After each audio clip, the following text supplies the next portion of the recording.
Hello, welcome. I hope you had a great conference so far. I'm Kamil. I will speak a bit about the reactive services. What I will show you in the next 50 minutes or so will be about what reactive implementations are bringing to the table, and I will also try to answer the question what is really new from all of the things that hide under the reactive buzzword. Before we get started, just a few words about myself. I come from a beautiful country of Poland. I'm a software developer. I work for Pragmatic Coders, where I develop a D2C investment platform for a British market, and I'm definitely not a slides guy. So I will get just rid of them, and instead we will have a live coding session. What I have here is a couple of simple, yet I hope expressive enough examples. All of them will be based on the Spring stack, so Project Reactor, Spring 5 web flags, and Spring Boot 2 release candidate 1. However, this doesn't matter. It's a live coding session, so I had to choose a stack. But the things I will try to show you should be rather generic, so they should apply to basically any reactive implementation. Some things, of course, would be harder or easier in terms of using different implementation. There will be a difference in terms of the APIs being used, but the principles under the hood should be pretty universal. And yeah, let's get it rolling. We will start with something that we should already be familiar with. We'll start with that to, first of all, assure that we are all on the same page and to also have something to compare to. And yeah, we will start with the really simple web application, the one that listens for a GET request, and as soon as it's being hit by a request, it sleeps for 1 second and then returns a value. Now, treat this 1 second sleep as some kind of a blocking operation, like, for example, a database call, an HTTP call to some kind of a downstream service, reading data from a file. It doesn't matter, some kind of a blocking operation. What matters is that, for the sake of example, it always takes 1 second. So there's no caching involved, the operating system is not helping us, none of such stories. So the latency of such a service would be something like one second. Slightly more than 1 second because the blocking operation on its own takes 1 second, but for the sake of example, let's say it will be 1 second. However, because we are good software engineers, we don't guess, we measure. So let's issue the first semi-benchmark. Let's hit it. And for the first call to the service, it will be a bit more than 1 second, but the second time and all the consecutive ones should be really close to 1 second. And in this live coding session, we will be doing a couple of semi-benchmarks. Those won't be proper benchmarks because we won't warm up the JVM due to the time constraints and so and things like that. So please don't focus on the exact values that you will see here. Focus on the rough values that those values oscillate around. So here, let's treat it as 1 second, not 1 second and 18 milliseconds. And having said that, knowing that we have a service that has the latency of 1 second, I would like to ask you a question. What value of TPSs, transactions per second, can we expect for such a service if we have 5 concurrent users hitting the service? Any guesses? We will measure that. 5. Yeah, exactly. That would be my guess as well, but we measure, we don't guess. So we will run Siege. Siege is an HTTP benchmarking tool. We will run it in benchmarking mode with 5 concurrent users. each of them doing 5 repetitions of that, so that we just get a bit more trustworthy results. And let's hit it. So we can see that we are getting HTTP 200, the response times are around 1 second, and we get 5 transactions per second. Like I've said in the beginning, don't focus on the exact numbers, like focus on the numbers that those values strive for or oscillate around. So this is 5, more or less 5 transactions per second. 5 is the theoretical maximum. And having said that, I will make it a bit more interesting by adding a bit more clients. So how many TPSs would we expect if we raise the number of concurrent users to 16? It's a rather simple question, but I guess you see that there is something going on under the hood. And as you can see, the response times rise to 2 seconds. So we won't achieve 16 TPSs that we would expect. We just got a mere 8 TPSs. So clearly, we have some kind of a bottleneck here. Now, can you tell what a bottleneck can be here? Exactly, thread pool. I've done something really nasty here. I've set the worker thread pool to 8 threads. If I get rid of that and restart the service, rerun it, we should get 16 TPSs for 16 clients. And let's do that.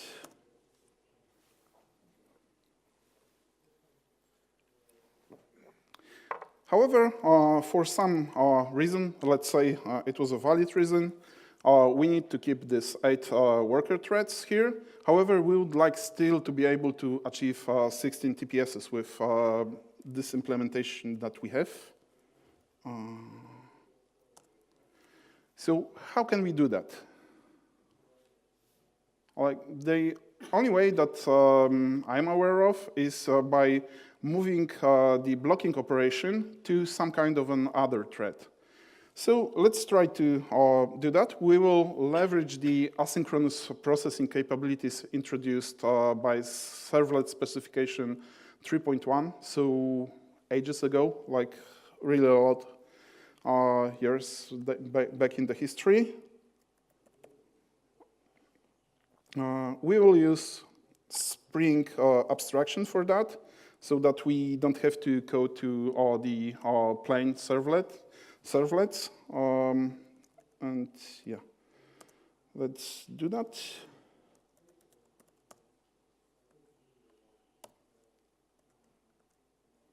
Let's rerun our service. We'll check whether it works. Later I will explain how it works under the hood.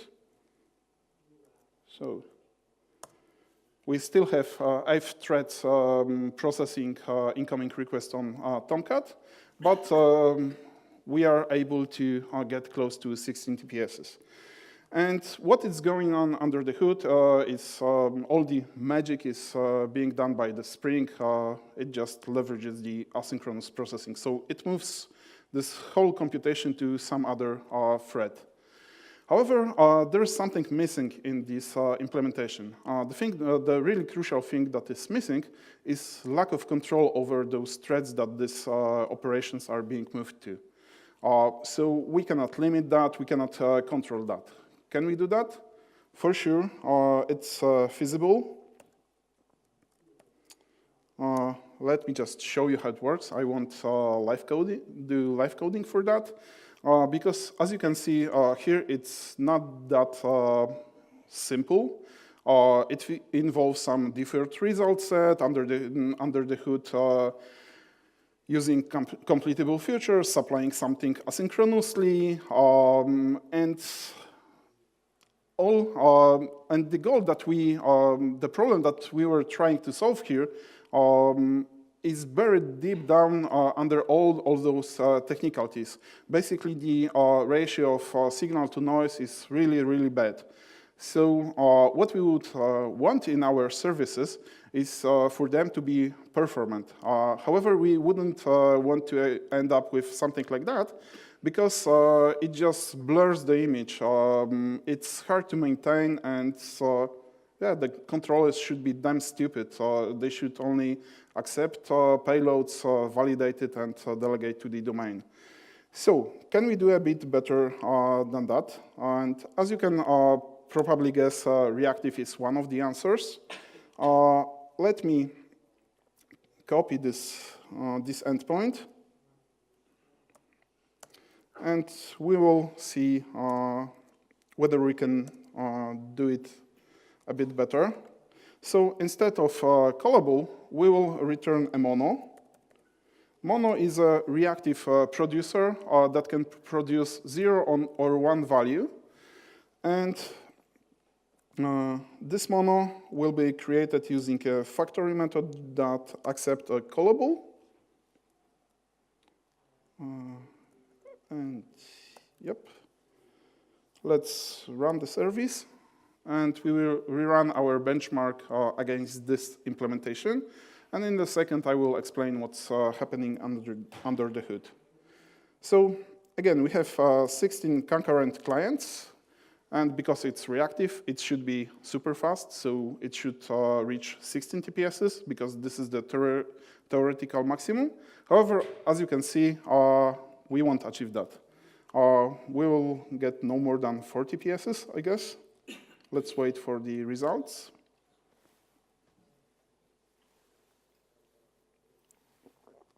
So we have another bottleneck here. Can you tell what the bottleneck can be here? I will show you the implementation. This time I haven't done anything nasty here. So I would say that, again, this might be a threading issue. I haven't done anything nasty here, but I have done something stupid. The answer is here. Because we are using Spring Boot and we are using Webflux, which is a reactive HTTP component. Spring Boot by default runs on Netty, not on Tomcat or any other servlet-based implementation. And Netty is a damn fast asynchronous networking framework. However, to leverage all of those capabilities of Netty, you have to write proper code. And we've done something stupid because we blocked the event loop, because Netty runs on event loops. The answer why we achieved only 4 TPSs is here. This laptop has only 4 cores. And to leverage such a frameworks that use event loops, you shouldn't exceed the number of event loops. You shouldn't have more of them than you have cores, because you want to fully utilize the event loops. So to do that, you basically cannot block the event loop thread. And we have a blocking operation here. So we have to do similar thing that we have done previously, move this blocking operation to some other thread. And assuming that we still want to have control over this thread, that we offload that operation, previously we had to write a lot of technical gibberish or a lot of clever code, as you wish. Right now it's way simpler. We just say on what thread or what thread pool, in terms of reactive implementations, this is usually called on what scheduler, we should subscribe to the events published by the producer. So let's create or use a scheduler. You can create one from executor service. You have a couple of predefined ones, like immediate, which means the same thread that it's being executed on. Single, which is single-threaded thread pool. Parallel, so up to the number of cores that you have. And for example, for I/O, you have an elastic, which means there will be as many threads as needed. It's not a good option for production because it's not bounded, but for demo purposes, this should be good enough. Let's rerun the service. And let's check whether we are able to achieve those 16 TPSs for 16 clients. So it's restarted, I guess, up, not htop.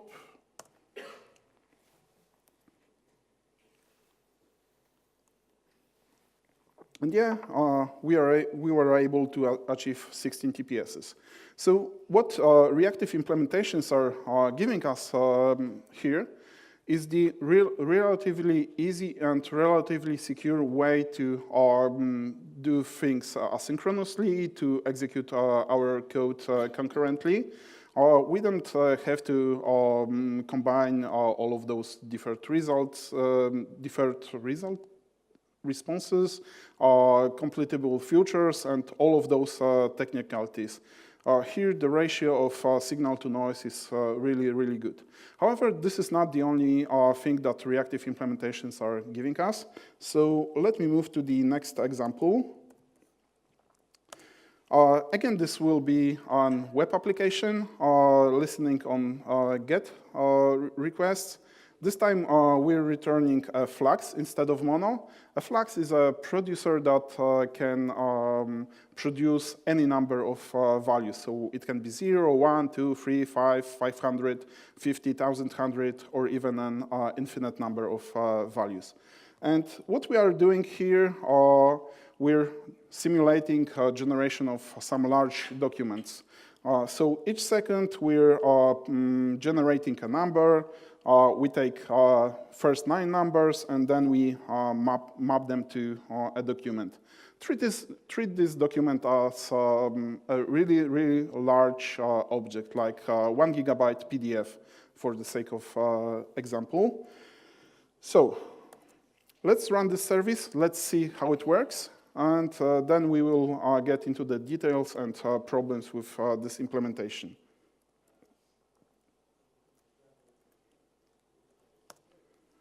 Let's hit this service, and we wait a bit, we wait. And after 9 seconds, because we generate a document each second, and we take 9 of them, after 9 seconds, we get a response, which is an array of JSON objects. In the real life, this content would be much bigger. In our example, that would be 1 gigabyte. So let's move back to the implementation and discuss what kind of problems do we have with this implementation. First of all, we serialize to a JSON array. So we have to be able to feed the whole payload onto the heap. So if we have 9 documents, each of them of 1 gigabyte, we have to have, for single client, a heap large enough to fit it. So at least 9 gigabytes for payload, plus the heap to run the application. If we have 10 documents, then we need 10 gigabytes of heap. If we have 2 concurrent users, we need 18 gigabytes of heap. So those are crazy numbers, especially in the days of microservices, cloud, and so on. The problem here is that it's relatively easy to run out of memory on the server side. If just those documents are larger or there's a plethora of them, we'll get out-of-memory error. On the client side, we have a similar issue because we are pushing there the whole payload, the array of those documents. The client has to be able to fit it into memory. And there is another issue with that. After 1 second, we have the first document ready. So the client could start processing it as soon as it's delivered to him. However, we deliver the whole array of all documents there. So although the first document is ready after 1 second, we still have to wait for the 9th second until we can start even accepting the response from the server side. So can we do a bit better than that? Of course we can. There is an easy way to do that. We can serialize things a bit differently and deliver them to client in a bit different way. Let me first do some kind of Spring magic, and then I will explain how it works. So instead of JSON array, we will return a stream of JSONs. Let me show you how this time this will look like. I will just get rid of time, and we can see that right now, each second we are getting just this one document that was generated. How it works under the hood? Again, Spring takes care of all the gluing part. However, it's not difficult. What is being done here is that after a document is generated, we serialize it, this singular document, not the whole array of them. We serialize it. We flash the response buffer, so bytes starts flowing to the customer. However, we don't close the HTTP connection. Another document gets generated, it gets serialized, the response buffer is flashed, and so on and so forth. After we serialize the last document and deliver to the customer, we just close the HTTP connection. And again, it's nothing new. I remember that I was doing similar things in something like 2009, 2010, using Comet Bayou. It wasn't that simple. It was full of hacks. It wasn't as stable as I would wish. But again, this is an idea from long, long past. So it's feasible to do that. The thing that is a game changer here is how easy it is to do that. Of course, we need to use some kind of an abstraction like Spring that does it for us. But this is relatively easy and relatively safe. Does it fix all of the issues that we had? Well, some of them. First of all, on the server side, we only have to fit a single document on the heap. So we need 1 gigabyte of heap instead of 9 gigabytes for the payload. In terms of delivery of those documents, the client doesn't have to wait until the whole payload is serialized into an array and delivered to him. As soon as the first document is serialized and delivered to him, he can start working on that. And there is this issue of out-of-memory error on the client side. It depends on how fast the customer and how fast the producer is in case of whether we get rid of that issue or not. If the customer is as fast as the producer, the issue is gone, or should be gone. The client needs only 1 gigabyte of heap for the payload. If it's slower, then it depends. If it's a little bit slower, then probably we won't get out-of-memory error. If it's way slower, then yeah, the problem is still there because he still needs to accept this payload, deserialize it. It doesn't matter that it can do that sequentially. It still needs to have it in memory. And for that, there is another buzzword that you for sure have heard of, really related to Reactive, the backpressure. And because here we are working on HTTP layer, which is basically in terms of HTTP 1.1 request response protocol. So there is no communication between server and client in between this request and response. I will get into the backpressure using the standalone application.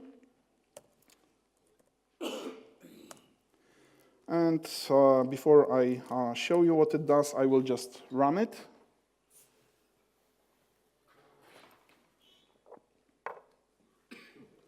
And something is not working. OK. This time it should work. So what we have here is a document repository.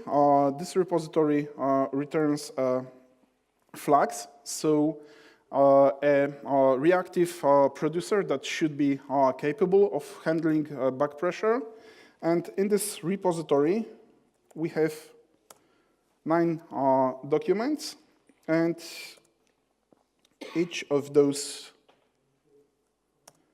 documents is being processed in the way that on the beginning we log that we are starting processing it, then we simulate for 1 second that we are doing this processing, and we log on a different level that we finished. Those warn and info is only here for the IDE to color the output, so we can see what's happening there and grasp it. And let me talk a bit about backpressure. So usually backpressure is described as a way for a consumer to signal producer that he's too fast and he should slow down. However, this is a huge simplification.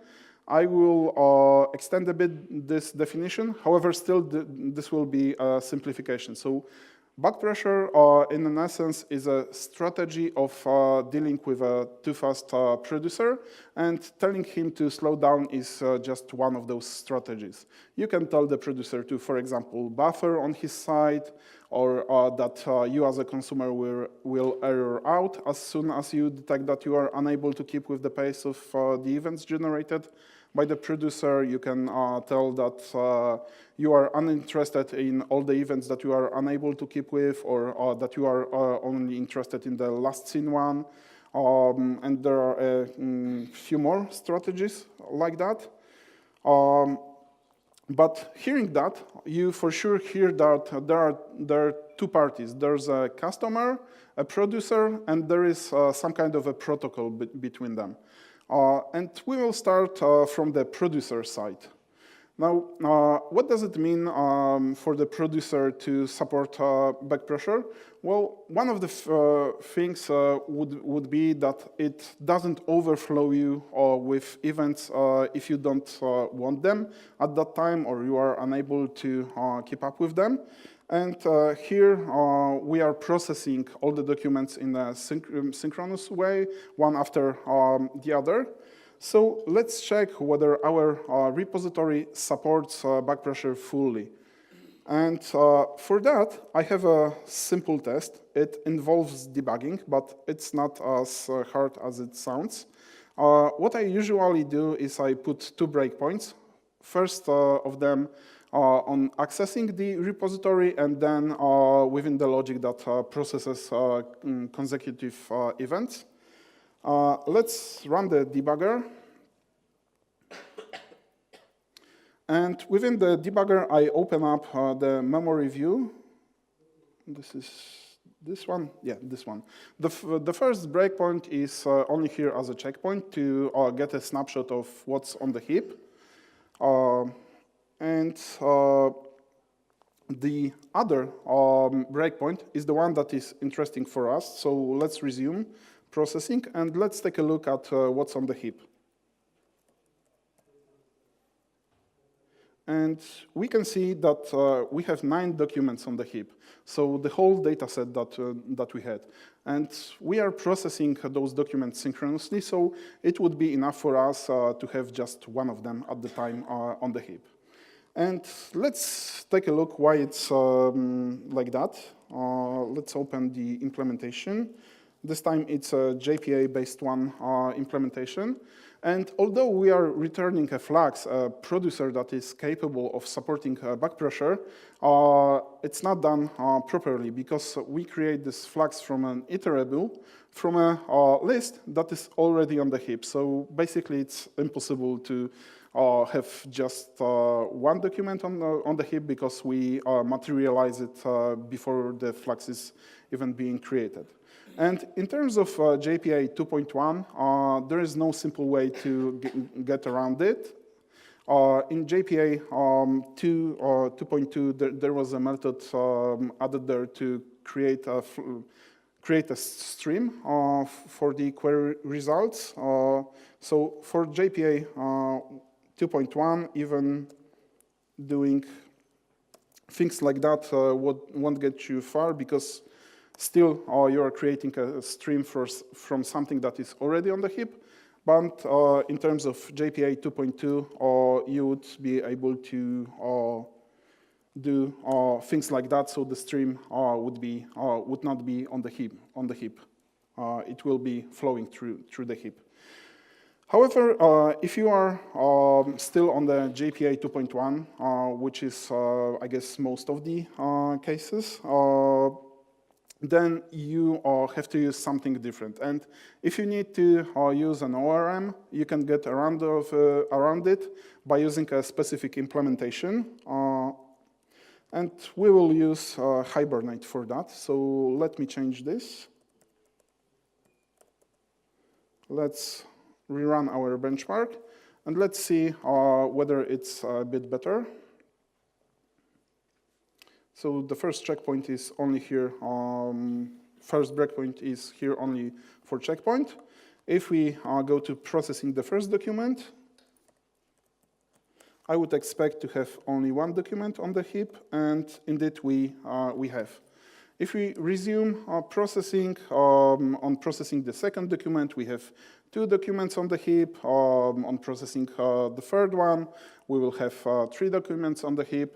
At some point in time, you might expect that garbage collector will kick in and GC all the already processed documents. However, in terms of ORMs, it's not true because those are managed entities. So you still have to pay attention to that. You can get around it, but it requires a bit of technical code. So later on, I will show you how to do that on the plain JDBC. But for now, let's take a look at the Hibernate implementation. It's not that much different than what we had for the JPA. This time we're just using the Hibernate entity manager instead of JPA 2.1 entity manager. We basically unwrap it. The important thing here is that we are creating these flags from a stream.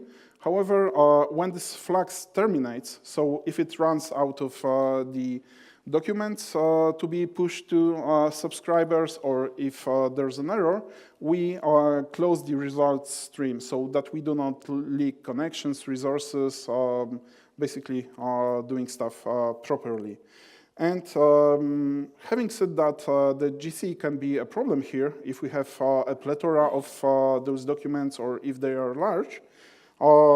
Just for the sake of learning, I will show you how to do that on the plain JDBC layer. So let me change from Hibernate to JDBC. Let's rerun our debugger and service. And let's check how many documents we have on the heap.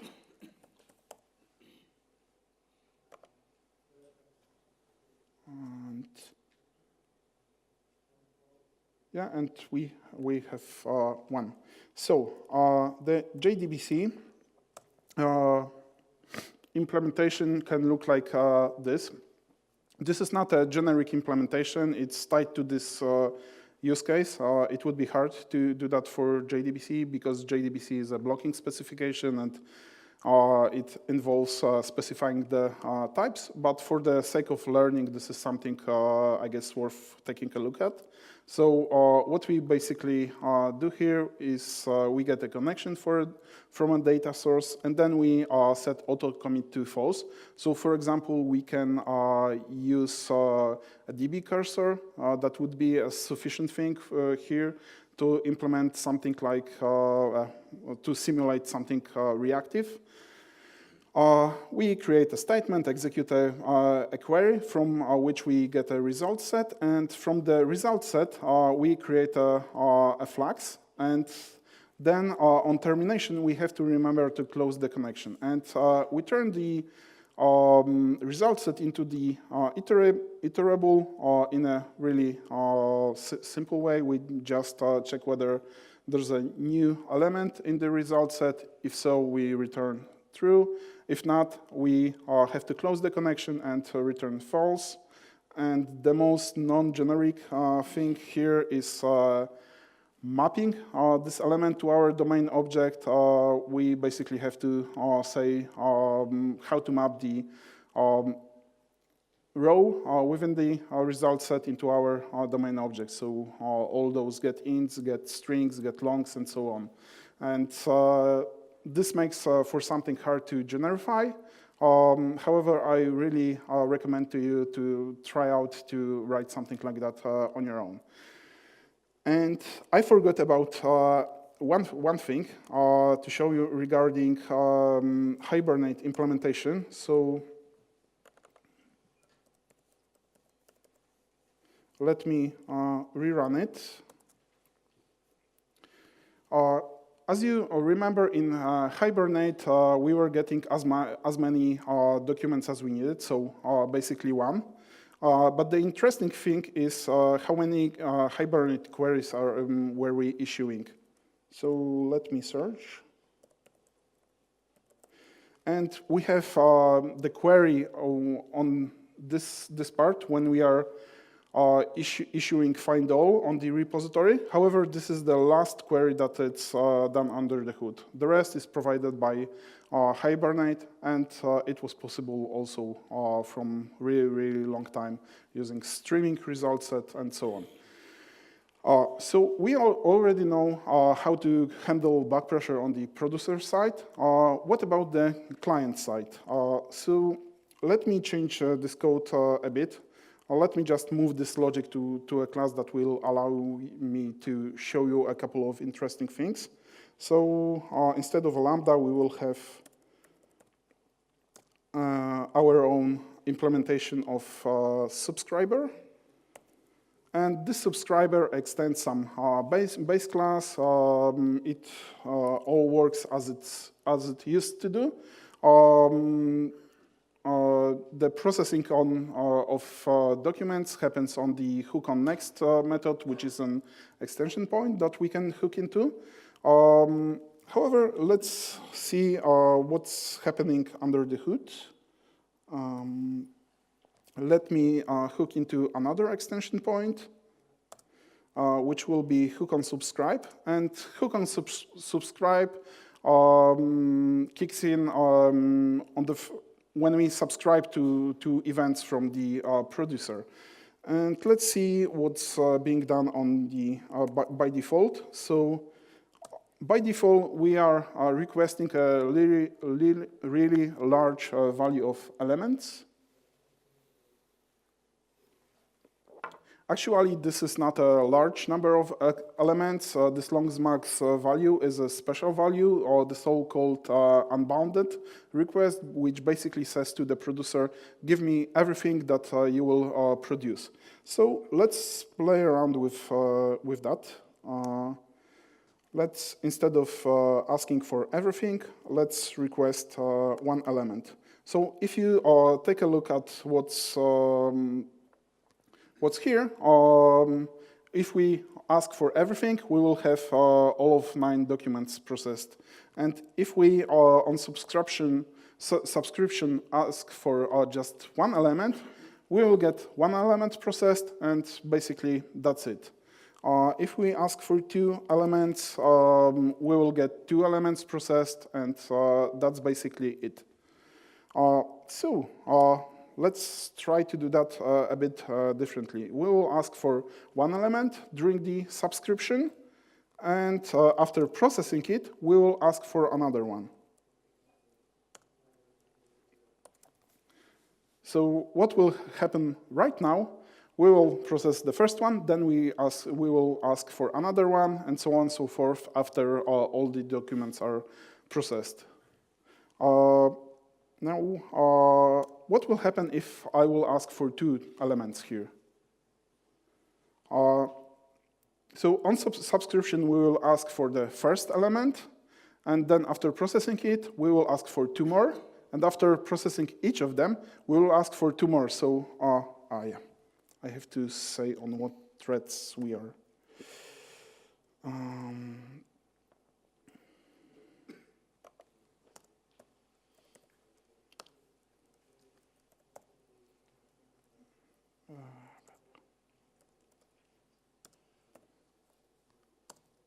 I guess I went too quick, but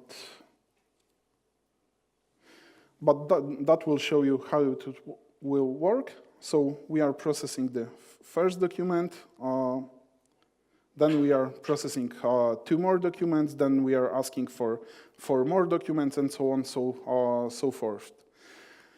But this is a bit of a hack. We shouldn't do it like that, because in the end, we will end up with processing the unbounded number of documents if we have a plethora of them. So we can do that a bit differently. For that, we could implement a different kind of a subscriber, one that is doing some batching. And it could look like that. So we specify the batch size, and on subscription we say how big the batch window is, and then after processing all of the documents, we are asking for another batch of it. However, this is not the way that it should be done. This is good for learning stuff, but in the production code, most of the reactive implementations come with a plethora of operators that would allow you to do similar things. So you have, for example, a window operator that allows you to specify how big the window that you want to process is. So whenever you stumble upon a case when you implement such crazy subscribers, just take a look at the documentation and see whether there exists a battle-tested operator that does exactly that, because it's super easy here to do a mistake and end up with something that looks reactive, backpressure ready, and falls under big load. So this is basically all that I had. I was afraid that I will run out of time. I managed somehow. So let me summarize what those reactive implementations bring to the table. Now, under the hood, those are not new ideas. We know how to do that for a really, really long time. But it was really cumbersome to do things like that, to support concurrency, asynchronous stuff, to doing some long pooling, things like that. Right now, it's relatively easy because of those APIs and abstractions built on top of them. And this is the one of the most important things that reactive implementations bring to the table: the ease of use and the safety of using that. And another thing that is really important in terms of reactive implementation is that they put backpressure to the first row. Like, even if you are not using reactive implementation, you still have to support some kind of backpressure, because otherwise your services will basically die under huge load. There's a plethora of backpressure components on the way, like HTTP does this for you to some extent. However, we have to think beyond the TCP. So we need to implement backpressure, even if it's as simple as putting a limit to the thread pool queue or stuff like that. Nevertheless, we have to do that. And most of the reactive implementations,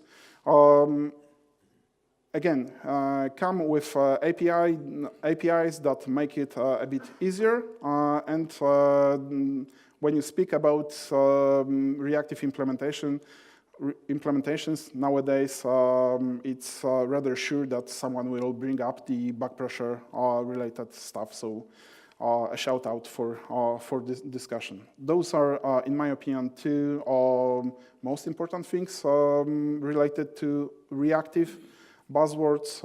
Of course, there's plenty more, like all of those cool operators that reactive implementations give you. But yeah, this is just a syntactic sugar, battle tested and really nice, but The core idea is the ease of use. And if you have any questions, I will be happy to answer them.